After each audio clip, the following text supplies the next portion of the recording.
Hello guys, kung kayo is invited na sa content monetization, pag-isipan nyo maigi dahil malaki po yung pagkakaiba ng sahuran compared dun sa in-stream ads alone and compared dito sa content monetization na pinagsama-sama yung long form video, yung short form video, tapos yung bonus program. Ito sa isang creator, last year, April 30, sumahod siya ng $4,586.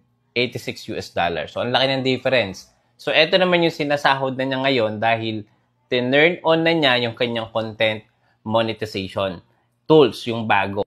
Ito na yung sinasahod niya. Monthly pa din, malaki pa din siya guys, pero ang laki ng difference. Ito, performance-based bonus. At ito po yung ibig sabihin niyan. Yan po yung pinagsama-sama ng mga tools sa isang earnings lang.